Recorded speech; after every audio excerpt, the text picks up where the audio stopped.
Praise the Lord. ദൈവത്തിൻ്റെ ധന്യമേറിയ നാമം വാഴ്ത്തപ്പെടുമാറാകട്ടെ. അനുഗ്രഹിക്കപ്പെട്ട ഈ നല്ല ദിവസം ഇങ്ങനെയൊരു മാധ്യമത്തിലൂടെ കർത്താവിൻ്റെ വചനം പറയുവാൻ തക്കവണ്ണം സർവശക്തനായ ദൈവം ഒരുക്കിത്തന്ന വലിയേറിയ അവസരത്തിനായി ദൈവത്തിന് നന്ദി പറയുന്നു. എന്നെ ശ്രദ്ധിക്കുന്ന എല്ലാവർക്കും ക്രിസ്തീയ വന്ദനത്തെ അറിയിക്കുന്നു. അല്പനേരത്തെ ചിന്തയ്ക്ക് വേണ്ടി യോഹന്നാൻ എഴുതിയ സുവിശേഷം 9-ാം അധ്യായം ഇതിൻ്റെ 25-ാമത്തെ വേദഭാഗം ക്രിസ്തുവിൽ വായിക്കുവാൻ ആഗ്രഹിക്കുന്നു. അതിന് അവൻ പാവിയോ അല്ലയോ എന്ന് ഞാൻ അറിയുന്നില്ല. ഒന്ന് ഞാൻ അറിയുന്നു, ഞാൻ കുരുടനായിരുന്നു, ഇപ്പോൾ എൻ്റെ കണ്ണ് തുറന്നിരിക്കുന്നു എന്ന് ഉത്തരം പറഞ്ഞു. യോഹന്നാൻ്റെ സുവിശേഷം 9-ാം അധ്യായത്തിൻ്റെ 25-ാമത്തെ വേദഭാഗമാണ് നാം വായിക്കുവാനിടയായി തീർന്നത്. യേശു ക്രിസ്തു വിവിധ അത്ഭുതങ്ങളും അടയാളങ്ങളും ഈ ലോകത്തിൽ ജീവിച്ചിരുന്നപ്പോൾ ചെയ്യുവാനിടയായി തീർന്നു. നമ്മൾ വേദഭാഗത്ത് വായിക്കുന്നത് എഴുതുവാൻ വാക്കുകൾ പോരാ, മഷി പോരാ എന്നാണ് വേദഭാഗത്തിൽ കാണാൻ കഴിയുന്നത്. അത്രയും അത്ഭുതങ്ങൾ 3-3.5 വർഷക്കാലം ഈ ഭൂമിയിൽ ജീവിച്ചിരുന്ന അത്ഭുതങ്ങളും അടയാളങ്ങളും വീരപ്രവർത്തികളും കർത്താവായ യേശു ക്രിസ്തു ചെയ്യുവാനിടയായി. അങ്ങനെ ചെയ്ത ഒരു പ്രവൃത്തിയാണ് നാം ഇന്ന് വായിക്കാനിടയായി തീർന്നത്. യേശു കർത്താവിൻ്റെ പല അത്ഭുതങ്ങളും വേദപുസ്തകത്തിൽ പ്രത്യേകിച്ച് സുവിശേഷ ഭാഗങ്ങളിൽ വളരെ വിശദമായി തന്നെ അപ്പോസ്തലന്മാർ രേഖപ്പെടുത്തിയിട്ടുണ്ട്. യോഹന്നാൻ യേശു ക്രിസ്തുവിൻ്റെ മാർവ്വജാതീയ ശിഷ്യൻ എന്നാണ് നമ്മൾ പഠിക്കുന്നത്. യോഹന്നാൻ്റെ പ്രത്യേകത ഏറ്റവും പ്രായം കുറഞ്ഞ യേശു ശിഷ്യനാണ് യോഹന്നാൻ. യേശുവിനെ ഒത്തിരി സ്നേഹിക്കുകയും യേശുവിൻ്റെ നെഞ്ചോട് ചേർന്ന് കിടക്കുകയും ചെയ്ത ഒരു അനുഗ്രഹിക്കപ്പെട്ട അപ്പോസ്തലനാണ് യോഹന്നാൻ. ദൈവം കൊടുത്ത വെളിപ്പാടുകളെല്ലാം വളരെ അതിശയം നിറഞ്ഞതായിരിക്കുന്ന വെളിപ്പാടുകൾ തന്നെയാണ്.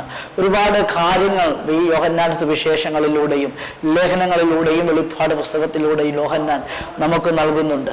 യേശുക്രിസ്തു ചെയ്ത അത്ഭുതമാണ് ഇവിടെ കാണുവാനിടയായി. സാധാരണ യേശുക്രിസ്തു ചെയ്യുന്ന അത്ഭുത പ്രവൃത്തി എന്ന് പറയുന്നത് രോഗികളെ വിശ്വസിക്കുന്നവർക്ക് വേണ്ടി പ്രാർത്ഥിക്കുന്ന ആ ക്ഷണത്തിൽ തന്നെ രോഗികൾ സൗഖ്യമാകുന്ന ഒരു അനുഭവമാണ് തൻ്റെ ശുശ്രൂഷയിൽ ഉടനീളം കാണാൻ കഴിയുന്നത്. അങ്ങനെയുള്ള ശുശ്രൂഷയുടെ മുഖത്ത് നിൽക്കുമ്പോൾ ഏറ്റവും പ്രതിസന്ധിയോട് വ്യത്യസ്തമായ ഒരു നിലയിലുള്ള ഒരു ദൈവിക പ്രവൃത്തിയാണ് ഇന്ന് ഈ വേദഭാഗത്തിലൂടെ നമുക്ക് കാണാൻ കഴിയുന്നത്. അവിടെ വായിച്ച വേദഭാഗം ഇങ്ങനെയാണ്: യേശു ക്രിസ്തുവിൻ്റെ തൻ്റെ യാത്രാമധ്യത്തിൽ താൻ ഇങ്ങനെ വഴിയിലൂടെ നടന്നു പോയിക്കൊണ്ടിരിക്കുമ്പോൾ തൻ്റെ കൂടെ ഉണ്ടായ ശിഷ്യന്മാർ താൻ ആ യാത്രാമധ്യത്തിൽ വഴിയരികിൽ ഒരു യാചകനായി ഒരു കുരുടൻ ഇരിക്കുന്നത് അവരുടെ ശ്രദ്ധയിൽപ്പെടുന്നു. യേശുവിൻ്റെ ശ്രദ്ധയിലല്ല, യേശുവിൻ്റെ ശിഷ്യന്മാരുടെ ശ്രദ്ധയിലാണ് ഇത് പെടുന്നത്. എന്നാൽ യേശു ശിഷ്യന്മാർ പരസ്പരം തമ്മിൽ അവർ സംസാരിക്കുകയാണ് ഈ അന്ധനായ മനുഷ്യനെ കുറിച്ച്. ഇവൻ ഇങ്ങനെയായി തീർന്നതിൻ്റെ പിന്നിൽ എന്തായിരിക്കും കാരണം? ഒരുപാട് അഭിപ്രായങ്ങൾ അവരുടെ ഇടയിൽ വരുന്നുണ്ടെങ്കിലും അവരിൽ നിന്ന് ആരോ പറഞ്ഞു, അമ്മയപ്പന്മാർ ചെയ്ത പാപത്തിന്റെ അനന്തര ഫലമാണ് ഈ യേശുവിന് ശിഷ്യന്മാരിൽ ആരോ പറഞ്ഞു ഇവൻ ഇങ്ങനെയായി തീരുവാനിടയായി തീർന്നു. എല്ലാ കാര്യങ്ങളും നമ്മുടെ ജീവിതത്തിൽ പ്രതികൂലമായി ഭവിക്കുന്നതിന്റെ കാരണം പാപം നിമിത്തം മാത്രമല്ല, എന്തെങ്കിലും ദൈവികമായ പ്രവൃത്തി കർത്താവ് നമ്മുടെ ജീവിതത്തിൽ ചെയ്യാൻ ആഗ്രഹിക്കുന്നുണ്ടെങ്കിൽ തീർച്ചയായും അതും ഒരു വിടുതലായി തീരേണ്ടതിന് നമുക്ക് രോഗങ്ങളും പ്രശ്നങ്ങളും ഒക്കെ കടന്നു വരുന്നത് സർവ്വസാധാരണമാണ്. പാപം നിമിത്തം രോഗമുണ്ടാകാറുണ്ട്.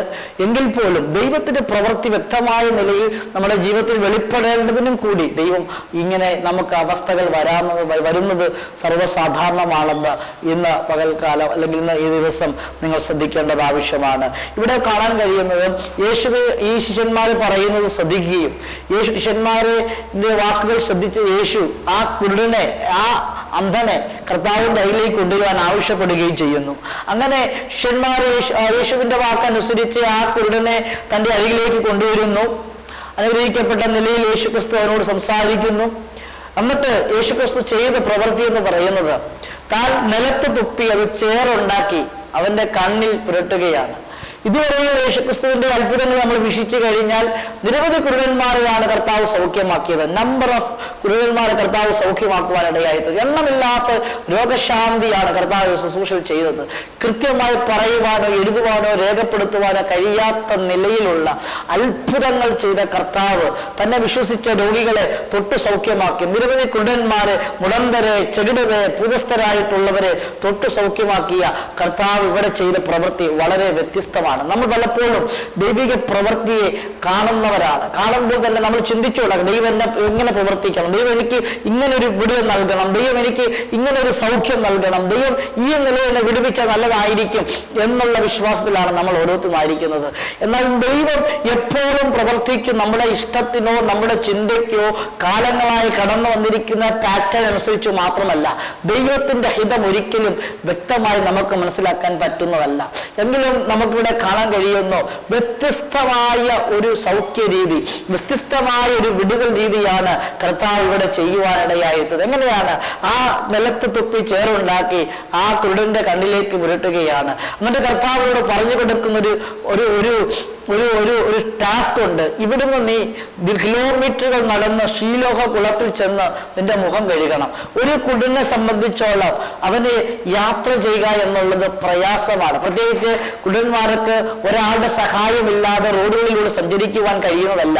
അങ്ങനെയുള്ള കാലഘട്ടത്തിൽ ഇത്രയും പ്രയാസം നിറഞ്ഞൊരു ടാസ്ക് അവന് കൊടുക്കുമ്പോൾ അതെങ്ങനെ ചെയ്യുമെന്നുള്ളത് ഒരു കുടൻ ചിന്തിച്ചാൽ അത് അസാധ്യമായ ഒരു കാര്യമാണ്. എങ്കിലും യേശുവിനെ വിശ്വസിക്കുവാനിടയായിത്തീരുന്നു. ഇന്നെന്നെ കേൾക്കുന്ന ദൈവമക്കളെ, ചില സമയങ്ങളിൽ ദൈവം നമ്മൾ പെട്ടെന്ന് വിടുവിക്കാതെ ചില സമയങ്ങളിൽ നമുക്ക് ചെയ്യാൻ പറ്റാത്ത ടാസ്കുകൾ നമ്മൾ ഏൽപ്പിക്കാറുണ്ട്. പക്ഷെ അതിന്റെ അർത്ഥം നമ്മൾ പരാജയപ്പെടണം എന്നുള്ളത് കൊണ്ടല്ല, നമ്മൾ പരാജയരായി തീരും എന്നുള്ള കാരണത്തിനുമല്ല. പറഞ്ഞോ, നമ്മൾ ചെയ്യുന്ന എഫോർട്ട് കാണാൻ, നമ്മൾ ചെയ്യുന്ന പ്രവൃത്തി കാണാൻ, നമ്മളിൽ ഉണ്ടായിരിക്കുന്ന വിശ്വാസത്തിന്റെ ആഴം അളക്കാനാണ് ചിലപ്പോൾ ദൈവം നമുക്ക് വ്യത്യസ്തമായ ടാസ്കുകളിലൂടെ നമ്മളെ വിടുവിക്കുന്നത്. ഇന്ന് എന്നെ കേൾക്കുന്ന ദൈവമക്കളോട് എനിക്ക് പറയാനുള്ളത്, പലപ്പോഴും നമ്മുടെ ജീവിതത്തിൽ പ്രതീക്ഷിച്ചതായ പാറ്റേൺ അനുസരിച്ചൊരു വിടുതൽ കിട്ടിയില്ലെങ്കിൽ ഇന്ന് ഭാരപ്പെടേണ്ട. ഇന്ന് പകൽ എനിക്ക് പറയാനുള്ളത്, ഇന്ന് ദിവസത്തേക്ക് നിങ്ങളോട് പറയാനുള്ളത്, നിങ്ങൾക്ക് ദൈവം വ്യത്യസ്തമായ ഒരു പാറ്റേണിലുള്ള ഒരു വിടുതൽ ഇത് കേട്ടുകൊണ്ടിരിക്കുമ്പോൾ വെളിപ്പെടുകയാണ്. നിങ്ങൾ മുറിയിൽ ഇരിക്കുമ്പോഴായിരിക്കാം, നിങ്ങളിത് ആ പ്രാർത്ഥനാ മുറിയിൽ ഇരിക്കുമ്പോഴായിരിക്കാം, സഞ്ചരിക്കുമ്പോഴായിരിക്കാം ഈ സന്ദേശം കേൾക്കുന്നത്. എപ്പോഴായിരുന്നാലും ഏത് സാഹചര്യത്തിലായിരുന്നാലും ഈ വാക്കുകൾ നിങ്ങൾ ശ്രദ്ധിക്കുന്നെങ്കിൽ ഇന്ന് ആത്മാവിൽ ഞാൻ പറയട്ടെ, ഒരു വലിയ വിടുതൽ കർത്താവ് നിങ്ങൾക്ക് വേണ്ടി ചെയ്യുകയാണ്. നിങ്ങളുടെ രോഗമാകട്ടെ, നിങ്ങളുടെ വേദനയാകട്ടെ, നിങ്ങളുടെ ദുഃഖമാകട്ടെ, നിങ്ങളുടെ കടഭാരമാകട്ടെ, നിങ്ങളെ അലട്ടുന്ന ഏത് പ്രതിസന്ധിയാണെങ്കിലും ഇന്ന് ഈ പകലിൽ അല്ലെങ്കിൽ ഈ ദിവസം ആത്മാവ് നിങ്ങളോട് പറയുന്നു, നിങ്ങൾക്കൊരു വിടുതൽ നിശ്ചയമായും സംഭവിക്കുവാനിടയായി തീരും. നോക്കിക്കേ, ഈ കുരുടനെ കൊണ്ട് സാധിക്കുന്ന ഒരു കാര്യമല്ല. കാരണം യഹൂദന്മാർക്കിടയിൽ അവർ സബത്ത് ആചരിക്കുന്ന ഒരു പതിവുണ്ട്. അത് തെറ്റിക്കുന്നതിൽ അവർക്ക് ബുദ്ധിമുട്ട് തന്നെയാണ്. അതുകൊണ്ട് തന്നെ അതിനെ ഒരു വലിയ ആചാരത്തോടു കൂടെ തന്നെ മതവിശ്വാസത്തിനനുസരിച്ച് തന്നെ യഹൂദന്മാർ അത് ചെയ്യുവാനിടയായി തീരും.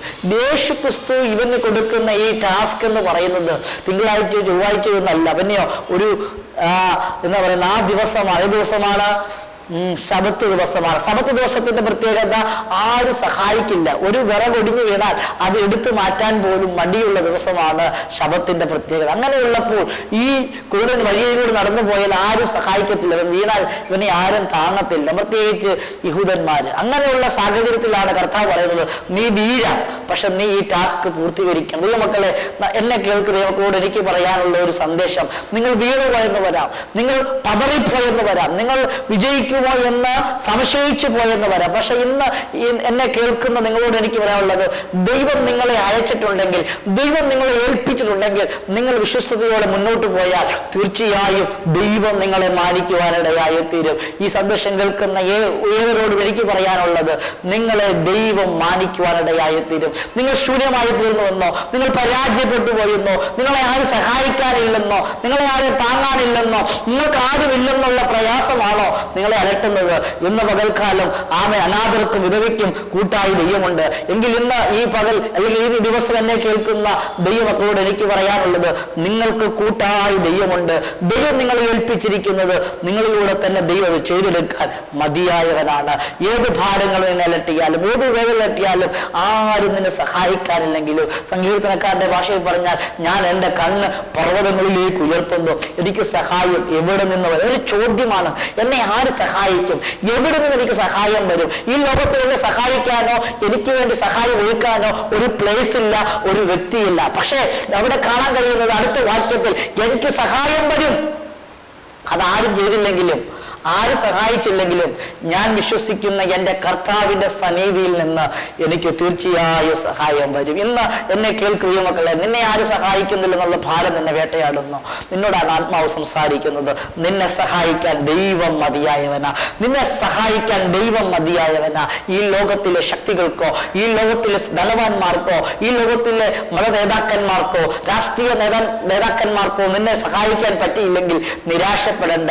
നിന്റെ കണ്ണ് സ്വർഗത്തിൽ ഉയർന്നിരിക്കട്ടെ. ജീവനുള്ള ദൈവം നിന്നെ സഹായിക്കുവാനിടയായി തീരും. ഇന്ന് ഈ ദിവസം ഒരു വലിയ വിടുതലാണ് ഇത് കേൾക്കുന്നവർക്ക്. ഇന്ന് ഈ ദിവസം ഇത് ശ്രദ്ധിക്കുന്നവർക്ക് വലിയ സൗഖ്യമാണ് കർത്താവ് ചെയ്യാൻ ആഗ്രഹിക്കുന്നു. നോക്കിക്കേ, ആ കുരുവിനുമേൽ ദൈവം കൊടുത്തിരിക്കുന്ന ടാസ്ക് അവൻ ചെയ്യാൻ തീരുമാനിച്ചു. അവൻ അത് വഹിച്ചുകൊണ്ട് പോകുവാൻ തീരുമാനിച്ചു. നോക്കിക്കേ, വഴിയരികിലൂടെ അവൻ ഇങ്ങനെ പോകുമ്പോൾ ആരും സഹായിച്ചില്ലെങ്കിലും പരിഹസിക്കാൻ ആളുകളുണ്ട്, കളിയാക്കാൻ ആളുകളുണ്ട്, കുറ്റപ്പെടുത്താൻ ആളുകളുണ്ട്, വിമർശിക്കാൻ ആളുകളുണ്ട്. ഈ വഴിയരികിലൂടെ ഈ അന്ധനായ മനുഷ്യൻ കടന്നു പോകുമ്പോൾ അനേകർ പറയും, നോക്കിയതാ നിന്റെ മുഖത്ത് എന്തോ ഇരിക്കുന്നു, നിന്റെ മുഖത്ത് എന്തൊക്കെയോ സംഭവിച്ചിരിക്കുന്നു, അത് കഴുകിക്കള, തൂത്തുകള എന്ന് പറയുമ്പോൾ വഴിയിലുള്ള ആളുകളോട് പറയണം, നസ്രയനായ യേശു തുപ്പി ചേറാക്കി മാറ്റി അതെന്റെ കണ്ണിൽ പുരട്ടി എനിക്ക് സൗഖ്യം വരേണ്ടതിന് സീഹോ കുളം വരെ പോയി നടന്നു ചെന്ന് മുഖം കഴുകുക എന്ന് എന്നോട് പറഞ്ഞു. ആ കേൾക്കുന്നതെല്ലാം പറയും, നീ മണ്ടനാണ്, നീ പൊട്ടനാണ്, നീ എന്നോട് വിശ്വസിക്കുകയുള്ളൂ. ഇന്ന് പകൽക്കാലം എന്നെ മക്കളെ, ദൈവത്തെ വിശ്വസിക്കുന്നവരെ ലോകം പറയുന്ന പേരാണ് പൊട്ടൻ, മണ്ടൻ. ആമേ, ഇന്ന് പകൽ അല്ലെങ്കിൽ ഈ ദിവസം എന്നെ കേൾക്കും നിങ്ങളോട് എനിക്ക് പറയാനുള്ളത്, നിന്നെ ആര് പൊട്ടൻ എന്ന് പറഞ്ഞാലും നിന്നെ കാഴ്ച ജന്മനാ ഞാനൊരു അന്ധനായിരുന്നു, ജന്മനാ ഞാനൊരു കുടനായിരുന്നു. ഈ ലോകത്തിലെ വെളിച്ചം ഒന്നും കണ്ടില്ല, ഈ ലോകത്തിന് ഇരുട്ട് ഞാൻ കണ്ടില്ല. ഞാൻ കണ്ടത് എൻ്റെ ഉള്ളിൽ കിടന്ന ഇരുട്ട് മാത്രമാണ്. എനിക്കെല്ലാം കാണാം. അവനത് തുറന്നു പറയുകയാണ്. ഇന്ന് പകൽ തുറന്നു പറയുക, യേശുവിനെ അംഗീകരിക്കുക. യേശു നിങ്ങളെ വിടുവിക്കും. എല്ലാ കണ്ണുകളും ദൈവത്തിൽ അടയട്ടെ. നമുക്കൊന്ന് പ്രാർത്ഥിക്കാം. കർത്താവേ, നീ എന്നെ വിടുവിക്കാൻ മതിയായവനാണ്, നീ എന്നെ സഹായിക്കാൻ മതിയായവനാണ്, നീ എന്നെ സംരക്ഷിക്കുവാൻ മതിയായവനാണ്.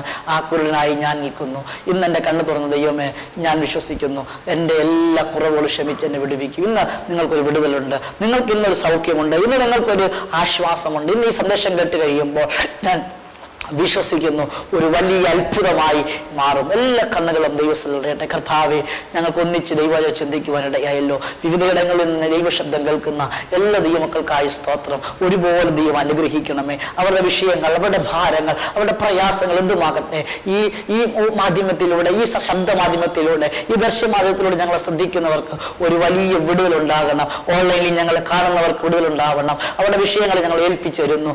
ദൈവം അത്ഭുതം ചെയ്യണമേ എന്ന് പ്രാർത്ഥിക്കുന്നു. ദൈവം വിടുവിച്ചതിനായി സ്തോത്രം. യേശുവിൻ നാമത്തിൽ തന്നെ ആമേൻ. നിങ്ങൾക്ക് ആമേൻ. ഞങ്ങളെ കോൺടാക്ട് ചെയ്യാനുള്ള നമ്പർ സ്ക്രീനിന്റെ താഴെ വരും. നിങ്ങളുടെ പ്രാർത്ഥനാ വിഷയങ്ങൾ ആമേൻ നിങ്ങൾ ഞങ്ങൾക്കുമായി ഷെയർ ചെയ്താൽ തീർച്ചയായും പ്രാർത്ഥിക്കും. ദൈവം നമ്മെ അനുഗ്രഹിക്കുമാറാകട്ടെ. ഈ സന്ദേശം കേട്ട് നിങ്ങൾക്ക് വിടുതലായി തീർന്നെങ്കിൽ നിങ്ങൾക്ക് കോട്ടയത്ത് ഞങ്ങളുടെ മിനിസ്ട്രിയിലേക്ക് വരാം. ഞങ്ങളുടെ ചർച്ചിന്റെ പേര് ബെഥെസ്ദ ഗോസ്പൽ അസംബ്ലി എന്നാണ്. കോട്ടയത്ത് പാമ്പാടി കോട്ടയത്ത് കൊണ്ട് നിങ്ങൾക്ക് ഞങ്ങളെ കോൺടാക്ട് ചെയ്താൽ ഞങ്ങളുടെ ചർച്ച് വിവരങ്ങൾ അറിയിക്കാം. ദൈവം നമ്മെ അനുഗ്രഹിക്കുമാറാകട്ടെ. ബെഥെസ്ദ ഗോസ്പൽ അസംബ്ലിയിലേക്ക് നിങ്ങൾക്ക് സ്വാഗതം.